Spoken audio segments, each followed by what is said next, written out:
And we are back right here on Chris Akin Presents. It's Chris Akin and Seth Williams sitting in tonight for Mr. Eric Ferentinos.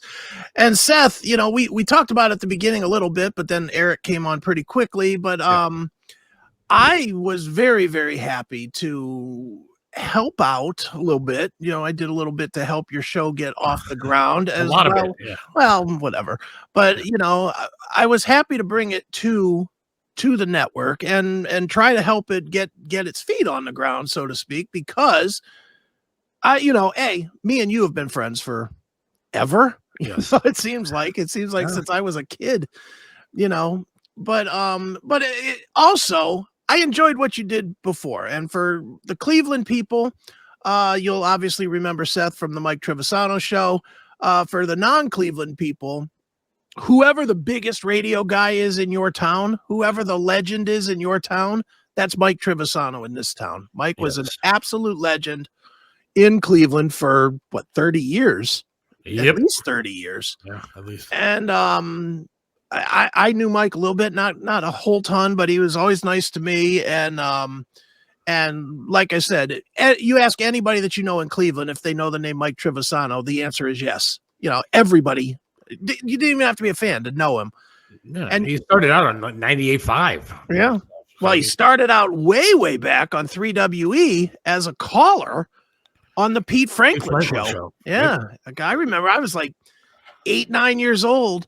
I used to listen to Pete Franklin. And Pete Franklin was great. He was like the original Howard Stern. He was the guy that if he was a sports talk guy. Right. But if you called and had a dumb question, Pete Franklin would murder you. I mean, he'd be like, "Go gargle with razor blades, you dummy." You know, he would just absolutely murder you at that time. I mean, for the 80s, that was really, really edgy. Yeah, there was, and Triv took a lot of that. Triv was that kind of guy. I mean, but Triv was a down-to-earth talker. I mean, that's what he was. And he wasn't, gonna shout at you. He wasn't a Howard per se of just sticking naked women in there. But he just said what was on his mind and did his own thing. Well, and I think, I know he didn't know it at the time. I don't think anybody knew it at the time, but probably his greatest strength was where he just happened to be located. Because if you think of Cleveland, you certainly think of blue collar, rough and raw. Don't give me any bullshit. Just give me the straight up facts type of people. That's how everybody is here. And Triv was quite literally that guy. He was that guy on the radio. And if the Browns sucked, he said the Browns sucked. I mean, yeah, and he said it too. Pull any punches. Yeah, he didn't say it just to the audience and then kiss their ass like so many people do today. Yep. He would say the Browns suck, and then he would have. I can remember one show that Triv did that I was listening, and he had Carmen Policy, who was then the owner of the Browns. Yeah. And he lit him up. I mean, he lit him up. He was like, "When are you going to get us some defensive help on this team? You're the guy that writes the checks. Write a check." Yeah. And I mean, he was just nailing this billionaire to the wall. Yeah, he had on one of the was it General Manager Lombardi, Michael Lombardi or something like that. Yeah. And he had him on. And he started out the interview with just saying, "Look, I'm just going to tell you, I don't like you." And the guy didn't know what the hell to say. He just sat there. He's like, I just say it. I don't like you. I mean, that's the kind of guy he was. And say it like it is. Yeah. Well, it was a privilege to work for literally, 12, 13 years. Sure. And it gave you such a good education on maybe not necessarily the quote unquote good habits of radio, but it gave you the right education on how it's done and done to where it impacts. I'm not going to say right or wrong or any of that stuff, but Triv impacted. Yes. I mean, there were definitely, I've said this on my show. I didn't listen to Triv a ton in the later years, and I tell you the same, and you'll agree with me 1,000%. I couldn't take the commercials. Oh yeah. I couldn't take fucking.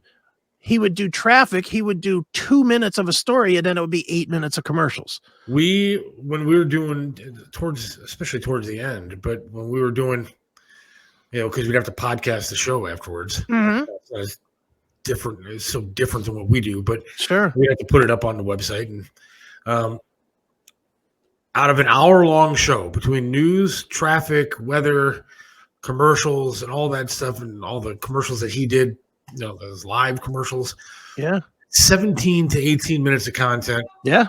an hour, Yeah. which is insane. And how do you listen to something like that? Yeah. And and yet he was still always number one in the ratings. Yeah. I don't think he ever had like a major down book. Once he got settled, he did not have like a major lost a third of his audience or anything. No, but the business changed the way that they did ratings. The business changed the way that they affected his show. I mean, we're talking about a guy that before I started, if it came up to news or traffic or sports or whatever the hell it was, and he wanted to keep going, he was interviewing somebody, he was doing his own thing. He just didn't stop. He just went. Sure. Finally, we had bosses that came in and said, no. You have to break and you go to commercials every 6 minutes. Right. And then you have to break again, 6 minutes. And then we would get in trouble if we didn't do it. Mm-hmm. And he never did radio like that. He liked to do radio the way that he wanted it done. And finally, things started to improve a little bit because I came up and said, we got to start doing an FM kind of clock on an AM radio station. Right. And, the bosses will take credit or whatever.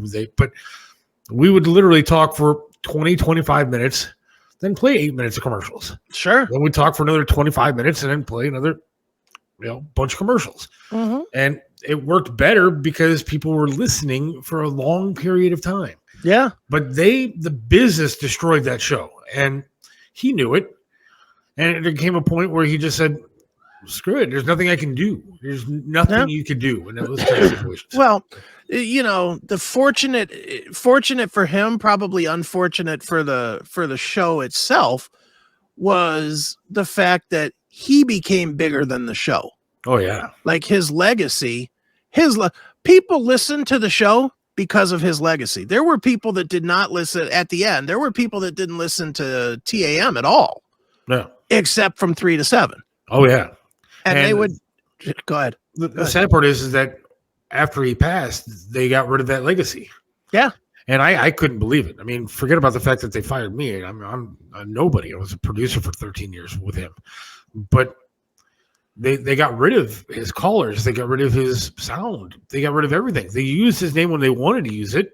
Yeah. Whether it was for charities or whatever. But they destroyed the legacy of one of the best radio guy in Cleveland. Yeah. And it was the legacy that built the station. Yes. I mean, honestly, it certainly wasn't them getting the Indians. It certainly wasn't them getting the Cavs. It certainly wasn't Wills or Schneider or Rush or whoever else they had on the station. It was, even today, I would bet you if you interviewed or talked to 100 people in Cleveland today and you asked them, you just said, first thing comes to mind, WTAM. Triv. They'll say Triv. Yeah. And then maybe Rush behind it. But they'll say Triv first. If you ask those same 100 people, who fills the 3 to 7 spot today, most of them won't know. No, I would say no. I would say probably not. I mean, because obviously you have, you have a bad experience, but I mean, most people would not know because once they pushed him out, they pushed out the reason that we all listened to that station. Yeah, they pushed away a large portion, and I don't know why. I don't know what the purpose was behind that. I don't know why they wanted to change it so much. I mean, they wanted. I think they were trying to go with this younger audience kind of thing. Well, if you want a younger audience, then you got to change everything because a younger audience isn't listening for the news at the top of the hour. Right. They already have it on their phone. They're not listening for traffic and weather updates because, again, they have it at their fingertips. Mm-hmm. So they're not waiting for time to roll around for on the 20s, on the 10s to get their information when they already have it. So if you want to get a younger audience, I don't know what their goal was or what their intention is with that station, but I think they made a mistake. I think they made a mistake doing a lot of things that they've done. But I mean, that's just me. And I'm not just bitter fire guy. That's a radio guy talking. That's a guy that's been in the business for 23 years and just looking at it from the outside now going, well, what are you doing? Dude, the unfortunate thing is that, and I had it on a much smaller scale, obviously, with when I was doing the metal show, not even on MMS, but over at 92. When we moved over to 92.3 with the metal show, Yeah. One of the things that we had was, and you'll know this right away, we had this guy Oedipus come in to do to evaluate all the DJs. Consulting. Yeah, the consultant to come in and tell us what our show was doing right or wrong or whatever. Oh yeah. And they had this Oedipus guy in, but he's like the national guy. He goes to all the stations all over the country. And what that really does is just tries to homogenize the sound so that if you drive literally, and I think this, I don't know this to be true, but I'm guessing, you tell me what you think. I honestly think that a company like iHeart or Clear Channel or whatever they're called today, what they want is kind of the Sirius XM effect, but with different stations. And what I mean by that is you're driving through Ohio, you're listening to whatever station that has the kind of content that you want. You get to Pennsylvania, that station fades out, and you find the new station in Pennsylvania. Sounds the same. And it sounds exactly the same as the other one, except for they're talking about Monaca, Pennsylvania, instead of, Absolutely. Sheffield Lake, Ohio. Without a doubt. And news talk, especially, I think, is on the way out when it comes to these corporations. Because now, if you notice, a lot of these FM stations are all talk. I mean, MMS was one of the greatest rock and roll stations in the country. Forget about the city, in the country. Yeah. And now the majority of their day parts are talk. And I'm not saying it's bad talk. I have nothing against Rover or Alan Cox or anybody like that. I have stuff against Rover. We can talk about that. But I mean, I don't necessarily hate their talk. I don't like Alan Cox's political views, but that's a different story. But right. The FM stations are, I mean, that's not supposed to be a talk station. It's supposed to be a rock station. Yeah. I think the only thing they have over there now that's really rock is what, Corey's show? Corey Roddick? I don't know. I haven't listened. Honestly, I haven't listened to regular radio since I got let go. So yeah, well, and I don't blame you. I haven't listened regularly to radio in probably 8-10 years. I can't. No. And I mean, I'm not going to lie. I have a bad taste in my mouth. Forget about the fact that, I mean, I'll say it. I don't care. I mean, after Triv passed, they pulled me in, which I thought was strange, the day of his passing and said, "Don't worry, you have a job." I mean, that's the last thing that I was worried about. My friend just passed away. Right, sure. And I just found out 10 minutes or an hour before our show is supposed to start. I thought we were doing a show with him that day, and then all of a sudden I find that out. And for them to tell me on the day of, again, thought it was weird that I had a job. But they promised me after they were interviewing people, auditioning people, saying, "You have a job, you have a job, you have a job. Don't worry, you have a job." Right. And then they let me go. And then I lost my leg because I got sick. Right. Now, this is where I kind of get a bad taste in my mouth because, look, I've been in radio for a long time, so I've seen people come and go. I understand firing is part of the gig. But when I was in the hospital and my life completely had changed at this point because I was sick, I lost a leg, and I was in the hospital for a month. Right. And not one of those people in management over there that not only were my bosses, but I thought were friends. Forget, again, if they fired me, I could care less. Yeah. But they didn't call to even ask how I was doing. They didn't help me when people were trying to throw a benefit for me to help my family with money because I had no insurance. I had nothing. Sure. And no job. And they wouldn't put it on the radio. They wouldn't talk about me. They would hang up on callers that called and asked about me. And not one of those people called to just say, "Hey, are you okay?" Yeah, that sucks. And that leaves a bad taste in your mouth. Well, and yeah, so it does. And I mean, look, I unlike a regular job, look, I had a similar experience when I got fried. When I got cooked, I didn't hear word one from the management. Right. Not even a card, nothing. And to be honest, I didn't hear word one from the union that I was into. I was in this fucking steelworkers union, and I didn't get a card from them either. I was like, Jesus, you would have thought the $70 a month I was paying for dues would have bought me a card. Yeah. But, I didn't hear from any of that either. But in that kind of job, I sort of got it. It's like, okay, it's just a fucking job. Entertainment, radio and TV entertainment especially, the interaction is not, okay, I'm an employee, here's my typewriter, I'm gonna type. The interaction and the closeness that you build with your audience is real. And you can't go into it thinking that, well, I'm just showing up to do a job, because if you do, you'll fail at radio. You make closer relationships in radio and TV because it's almost built into the gig. Yeah. So when that all of a sudden fails you, it doesn't feel like, well, I didn't hear from this guy that I used to work with. What you feel is like, man, my friends fucking abandoned me. My family let me down. I mean, it's a sad state of affairs when people that you thought you were friends and family to just all of a sudden aren't there for you. Yeah. And forget again. I mean, I understand. Look, losing my job sucks. And something I did for 20 some years. But to not just wish you well is just, it's just horrible. No, it is, man. And it's really interesting now. I see how radio is going. I mean, another thing that people that are listening may not know as much as me and you do, but this is not the kind of thing that you just walk away from. No. Radio, TV, performance, singers, bands, it never ends. You know when it ends? When you stop breathing. Yeah. When you stop breathing is when it ends, because I've tried to quit a couple of times. I have tried to quit a few times. Then I get the itch, and that's like, well, I'm going to do it, but I'm going to do it on less of a level than I did it before. I'm going to do it part-time just for fun. And it never ends up that way, because you have that thing. You want to perform. You want to do well. You want to entertain. It really is a thing. And, when you get away from it, even for a minute, all you can think about is wanting to do it again. True? Yes, I absolutely. I sit around every single day. It doesn't matter whether I'm watching TV, whether news or a movie or whatever it is. Sure. I see something and I want to talk about it.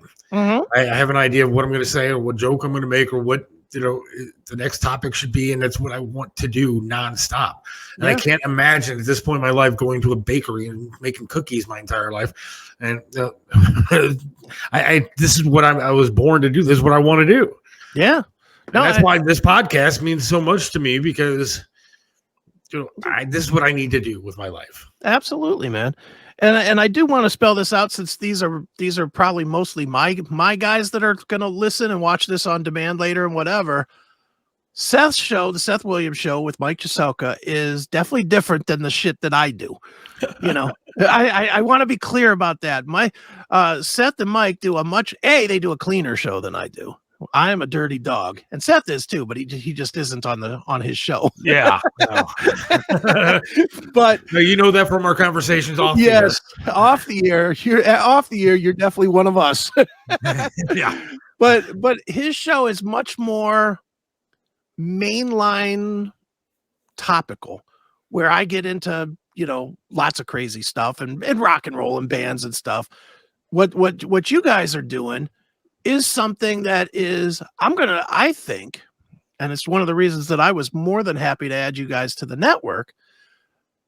You guys are doing kind of a localized thing, but B, a topical organized thing locally in a podcast form. So it's not interrupted on a clock, and it's not going to censor people from saying their true feelings, and it's not gonna, it's always going to be a lot more real, which I think is, I know a lot of people say that radio is dying. I think we're 25 years away from that still. Until you could have internet in the cars full time without it skipping, it ain't gonna happen. And I know it's getting closer, but it ain't there yet. So radio is going to be king until you can download podcasts in your car on the fly and listen to them. That being said, I think this is what people really want to hear, though. They want to hear you and me, you and Mike, you and whoever talk until you're done with a point, instead of having to do We'll be Okay, back. well, we're talking about the Browns, and Deshaun Watson looked good. And before we talk about Amari Cooper, let's get a word from Alpo or what. It's like, Yeah. and then go to 8 minutes of sponsors. I think that's what commercial radio has just dropped the ball on now, because they're broke and they have to suck any dollar in that they can get. That's the way it's been going for quite some time now. I mean, I don't like to give Howard a lot of credit because I hate radio. Howard radio today is sure, it's terrible now. Even though it's commercials, whatever it is, but because I don't listen anymore. But he is so terrible. But he was so great back in the day. Yeah, of being able to go against what the management was telling him to do, but it's just not like that. You don't get away with that kind of stuff anymore. It's all corporate now. It really is. It really is all corporate. And not that I wouldn't look. If a corporate radio station called me tomorrow and said, "Hey, we're going to pay you $100,000 to come here and do our morning show. If you don't think I'm going to do it, you're crazy." Of course I would do it. Right. Because again, I love radio and I love doing it. But it is a different animal than it was even back when I started 23 years ago. It's just different. It's a lot different. Yeah, it's so different. It's so, I mean, even 10 years ago or whatever it was, when O&A were trying to make their comeback on commercial radio, and they were just getting censored left and right. Or hell, when Chris Akin was on commercial radio, and they literally stuck an intern in with me just to dump out of things that I was saying. They were happy with the ratings. They loved the fact that they could book our show was ridiculous. Yeah, our good friend Matt Wardlaw will tell you it drove us crazy because we had 3 6-minute blocks of commercials every hour. So we gave up 18 minutes on a Sunday night specialty show. It was ridiculous how many commercials we were having. I miss Matt, by the way. I wish Matt would come. Matt, and for people that want to keep up with Matt, he was the Warlock for me when it was the Warlock and Chris Akin a million years ago. He has a podcast called The Record Player, which is really fantastic. But he explores records that, quite honestly, even me, who's a musicology guy, I've never heard of any of these bands or records. I can see that. I can see that Matt would do that. Oh, Matt shames all of us with his music knowledge. That's for sure. I mean, I think Matt is secretly in all these bands, and that's how he knows about them, because no one else knows about half the stuff he talks about. But it's a fun podcast if you want to hear some really deep dive stuff into some really rare. He'll be like, "Well, this guy, he was the cousin of the nephew of Gene Simmons's stepson." I mean, he'll like know all these crazy facts that nobody's ever heard of before. And he finds those bands to cover, and it's really a pretty cool show. So it's called The Record Player. But Matt's a great dude. And we were doing radio on MMS. That's when radio was still a lot of fun. It was a lot of fun. It was. I mean, I've told tons and tons of stories about going out to like Buzzard Fest in '97, and I went out there to quote unquote work, and I ended up hammered off my ass, partying with Gwen Stefani and No Doubt, partying with 311, just partying my ass off all day long. I think I partied some with Candlebox, all these bands that were huge at the time. And I'm just hanging out backstage, or they had the little trailers backstage at Blossom. Yeah. And I was just bouncing from trailer to trailer and just walking in, like no fear, not even invited. I just walk in and be like, "Hey, I'm Chris. I'm from WMMS. What are you guys drinking?" Man, I got so many cool stories about the MMS days. I mean, it was just a party. It was just a blast doing everything that I got to do. Yeah. And it was dude, it was fun. It was fun back in that day, and it wasn't as cutthroaty as it is now. Man, I sat on a bus with Zach Wilde, dude. Nice. And I was interviewing him, just talking, and the dude just broke out one of his guitars and just started doing his thing. Well, it was just him and I sitting on a bus together. Yeah. And he just starts playing for me. It was like, for me being a kid back then, I was in my 20s. Dude, right? Like the shit for me to just see Zach Wilde break out a guitar and start playing. Yeah. Awesome. I mean, those were just some times, man. They were good times. There was so much fun going on. One of my favorite stories about MMS was and it's really not a goofy, crazy story. It's not like a wild story. It's just a how did this happen? It's so awesome. I was there one night for the metal show, and it was at Oak Tree. Is at the and for people that are not from here, Oak Tree is like it's like a hallway of stations. Yeah. You know, you literally walk down the hallway and here's MMS, here's TAM, here's KISS FM, right there. There's what, 8 of them or something in the hall. Yeah. And so I was in there. I'm wearing my Slayer t-shirt, and I was, I'm doing the metal show, right? Yep. Who comes out of KISS FM? Jennifer Love Hewitt. and I'm like, she had an album out called Bare Naked, which that works. But I was a huge fan of that record, which is very weird because here comes Slayer guy, and I walked right up to her. She's a little girl too. She's maybe like 5'2", 5'3", and I'm just looking at her. I'm like, man, she is so fucking hot. Oh my God. and I walked right up to her and I said, hey, how you doing? I introduced myself. I said, I'm a really big fan of your record. She took one look at me and she goes, no, you're not. And I was like, no, I am really. And she's like, what's the name of my record? And I whipped it right. I was like, it's Bare Naked. And she's like, what's your favorite song on it? And I instantly gave her a song title. And she's like, sing me a bar of that song. So I did. And she was like, oh my God, you really do know my record, don't you? But it was like the coolest thing. And then Wardlaw took a picture with me and her, which was just, it's like, I'm barely, at that point, I wasn't even employed. Yeah. At that point, I was like intern guy that just did the show with Matt. I wasn't like an employee. I was literally Matt invited me up to do my radio or to promote my magazine that I had at the time. Yeah. And he threw out the standard that everybody does, hey man, anytime you want to come back, come on back. And I did every week for 12 years. I literally took him up on it, and I became the co-host. I forced my way in.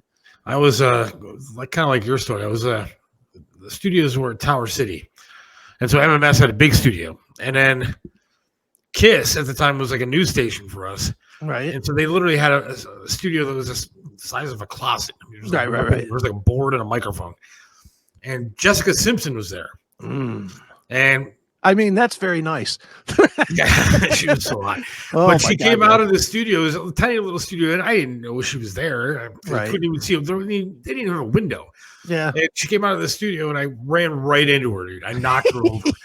And she's just wearing sweatpants, and I had to help this poor girl up. Back then, I was like pushing 350. Right. So I could have killed this girl if I tripped and fell on her. But it was radio was just so much fun.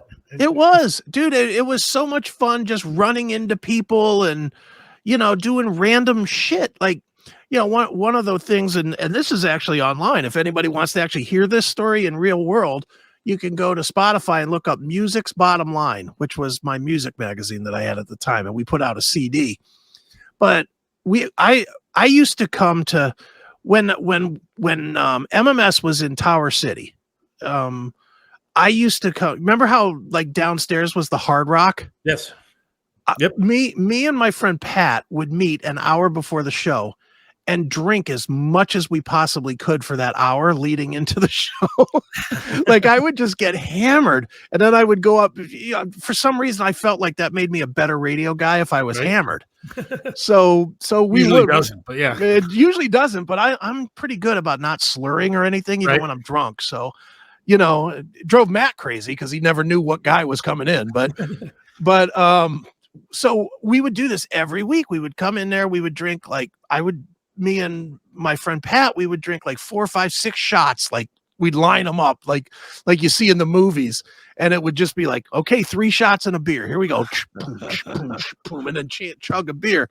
Take a 10-minute, then do the 3 more and then another beer. I mean, and then go upstairs and do 2 hours of radio. Right. And it was always funny. Well, one night while we were there, who walks into the bar to have a drink but Kerry King from Slayer? Oh, wow. And I was like, whoa. Fucking Kerry King, and I'm a Slayer junkie. I'm doing the metal show for God's sakes. So I go over, I say hello to him, I, it was him and a buddy of mine, the guy that I knew. And in fact, you probably know his name because he passed away. He unfortunately got killed by Josh McTarian, the police, the cop. Yep. He was hanging with Kerry King. And so I go over, I say hello, I meet Kerry, and I say to Kerry, I say, hey man, we're doing our show upstairs. It's the metal show. It's on the biggest station here in Cleveland. Would you be interested in coming on and just saying hi, just doing 5 minutes or whatever? Just come on. And it would be so cool for our show if I just showed up with the guy from Slayer. Yeah. And he's like, yeah, this was in early 2001. And so he goes, yeah, sure. That'd be cool. He goes, but by the way, I have an unreleased song in my car. Do you want to play it? I was like, yeah, I do want to play it. So I walked out with him to his car, and he grabs this CD and he brings it in, and it was the song Bloodline from God Hates Us All. Right. But it was fully mixed, mastered, everything ready to go. And he comes up to the studio with us, and we're beyond pumped. Matt and I are both just super, super pumped up, like, yeah, Kerry fucking King, man. So we're getting ready to do the show, and we get to him, and we say, yeah, but here he is. It's Kerry King from Slayer. And he goes, who, me? I'm not Kerry King. And I'm like, son of a bitch, and he wouldn't give it up for like a minute. He just was like, I don't know what you guys are talking about. I'm not Kerry. I'm just Joe from Cleveland or whatever. And then finally he goes, well, I could just keep doing this and make you guys look stupid, but unfortunately you have that CD there. So that really kind of gives it away, doesn't it? And then awesome. we did like a 5 or 10 minute interview with Kerry, and then and then he left, but it was still one of those moments that was just yeah. I've had those are cool moments, man. I had I'm a crappy husband, man, because I remember my only Slayer story that I have is my wife, her dad, unfortunately passed away. Okay. And this is like way early on in our relationship, and what do? Being the loving, caring boyfriend that I am, I show up with Slayer tickets, and I say, this will make you feel better. And so we went and saw Slayer that night, and I don't think it made her cheer her up at all, but it was a good show nonetheless. A happy band. Yeah, it was a happy band. Hey, how you doing? Here's some Slayer tickets. But still, I think she enjoyed the show a little bit, but it was part of the Slayer story. Shinedown screwed with me like that. Sure. Shinedown? Yeah. It was like back when their first album came out, so nobody really knew who they were yet. They had like one single out, and they were playing at Peabody's. Okay. And so I had no idea who the hell these guys were, and I was the DJ supposed to interview them. I was down there live at the venue, and so I went up to this one dude, and I was like, hey, you know where Shinedown is? I'm supposed to interview him here. And he goes, no, man, haven't seen him. And it turns out I was the fucking lead singer of the band. And I had no idea who it was. And of course, he's dicking with me, saying, yeah, right. Don't know. And then they sat down. I was like, man, why? What's the purpose of that? Dude, I'm trying to promote you. I'm trying to help you. You're not getting anything from me. I'm trying to push your record. But they were cool. They ended up being pretty cool guys. Sure. Now they're a huge band. Yeah, now they're massive. Dude, another fun one. I went to, there was a show, it was Disturbed, and a Mudvayne, Nothing Face, and somebody else were all playing at the Nautica stage. Yeah. And I hooked up an interview with David Draymond from Disturbed on the first record, when they came through for the Down with the Sickness tour. So I took me and my buddy were just huge fans of that record. So I take my buddy with me, and I tell him, I say, you can just come with me, just be quiet, hold the thing, and you can take your picture or whatever. So he does. We get on the bus, we're hanging with Draymond, and we start talking, and at this time, I don't know if you remember this or not, but early in their career, Draymond was known as just a pussy hound. Yeah. He was chasing chicks all the time. Yeah. So I asked him about it in the interview. I said, man, you know, if you believe the rumors that are online, you're hooking up with like 2 or 3 chicks a day and you're just chasing women all the time. And he comes off with the politically correct answer. He's like, you know, I don't think you could even physically do that. And, you know, blah, blah, blah, blah, blah. Right. Nothing answer, but it was a funny question. My buddy chimes in. He goes, yeah, you'd probably get sick of that after a while, wouldn't you? And he goes, well, I don't know about all that. And just my buddy just was like totally floored, man. That's awesome. Good stuff, man. Yeah, well, I'll tell you what. Disturbed story. I'll tell it after we talk to you. Yeah, let's do that in a minute. Let's do this. Let's play a quick commercial, and then we will be back with Dale Stewart from Seether. He's going to be checking in with us to talk about the reissue, the deluxe edition of Disclaimer, which is such a great fucking record, man. I mean, it's so good. Yep. And believe it or not, and until I got the press release, I could not even believe this. That record is 20 years old. That's unbelievable, man. I feel like I just got it. I know. You know? It's really crazy. So let's do that. Let's play a quick commercial, and then we will be back with Dale Stewart of the mighty band Seether right after this. It's Chris Akin Presents.